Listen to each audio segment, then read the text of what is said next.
today we have with us Giorgio Delpiano, who's the general manager of Shell Retail for Western European B2B operations. He manages a team of more than 250 individuals and a turnover of over $10 billion across Western Europe. Thanks for joining us, Giorgio, today. Thank you. So you mentioned that there were a few aspects of having customer focus in an organization, ranging from stretch targets to supporting your organization all along. Yes. How do you think these challenges, what challenges do you face when you compare the fact that you're running a massive organization of 250 individuals versus had you been running a small business? Yeah, I mean, the key difference is that if you are in a small operation, then pretty much everyone in that operation is likely to be very much involved into customer life, into the operations of the business. The bigger the organization, the more likely is that the circles on the outskirts of the customer are becoming too far away. That's why we're really keen in getting people involved with customers, with customers calls, in my case, with customer cases, and talking with customers and understanding how Shell can deliver this. So, as I said, the bigger the organization, the bigger the challenge, but the bigger the satisfaction of the organization if it can deliver something which is outstanding.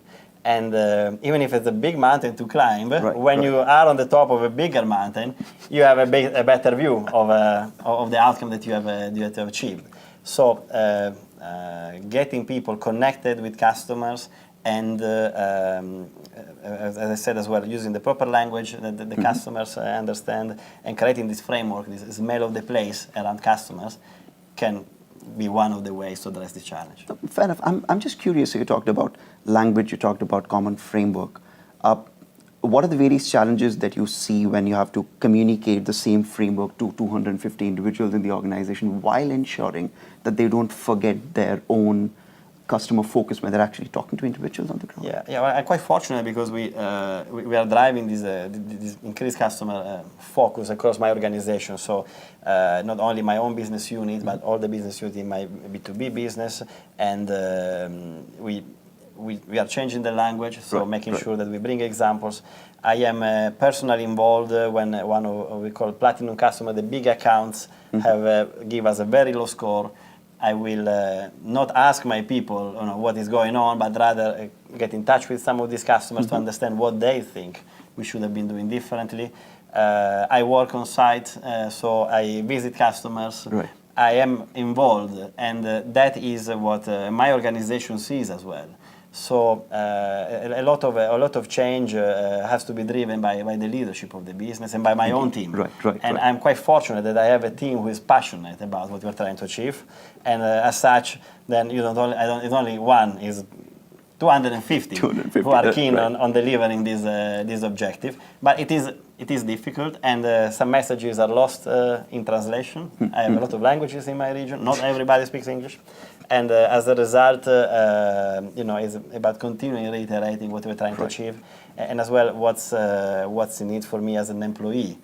So one of the thinking that I haven't shared is that there is a dilemma between for companies: should we put people first or customer first? In reality, it's both. You want to put the people first because they are those that need to have the commitment to deliver this customer experience, which is over and above what the customer expects. If that is missing, then you don't have the customers.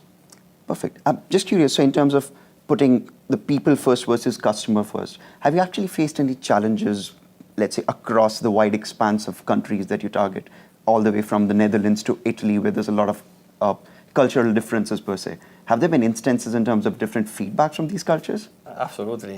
It's quite interesting because if you look at the customer satisfaction surveys, there is a normalization of certain scores. And so in the Netherlands, this is the home of Shell, we are very keen to deliver top service. But what my team keeps telling me, but the Dutch customers are a bit more grumpy than the average. And so when they tell, and even when I speak with some of these B2B customers, you gave us a 6. Yeah, 6 is good, right?